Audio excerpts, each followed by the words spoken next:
দাদা নমস্কার। হ্যাঁ নমস্কার বাড়ি, কেমন শুভ আছেন? নববর্ষ। শুভ নববর্ষ।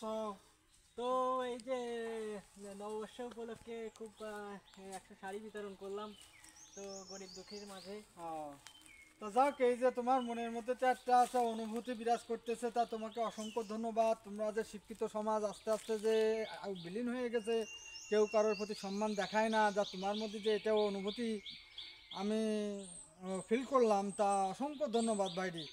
যাও, আমাদের যে সম্মান দেখাইলে এই প্রজন্মের ছেলেরা তো এখন কেউ কারোর সম্মান দেখায় না। সেটা তো ঠিক যাক, আছে, তোমাকে কিন্তু আমি দাদা আমার একটা কথা আছে এখানে। হ্যাঁ যখন শিক্ষিত পড়াশোনা করলে তো সবাই সুশিক্ষায় শিক্ষিত হতে পারে না। ঠিক আছে। কিন্তু মনে করেন যে যার ভিতর মনুষ্যত্ব বোধ বা ধ্যান ধারণা বা মানুষের প্রতি একটা ভালোবাসা আছে, এটা না থাকলে তো আর পরবর্তী প্রজন্ম আমাকে সম্মান বা রেসপেক্ট দেবে না। না, এটা সবসময় সার্বিক দিক থেকে আমাদের বিবেচনা করে সামনের দিকে আগাতে হবে বা মনে রাখতে না, হবে। এটাই তোমার তোমার সেটাই তো আমি বললাম যে তোমার প্রতি আমার অগাধ শ্রদ্ধা ভালোবাসা থাকবে। তোমাদের যে কালচার আমার প্রতি দেখাইলে অন্যদের প্রতি তুমি দেখাবা। ঠিক আছে, ওকে, ওকে, থ্যাংক ইউ। থ্যাংক ইউ ভাইয়া।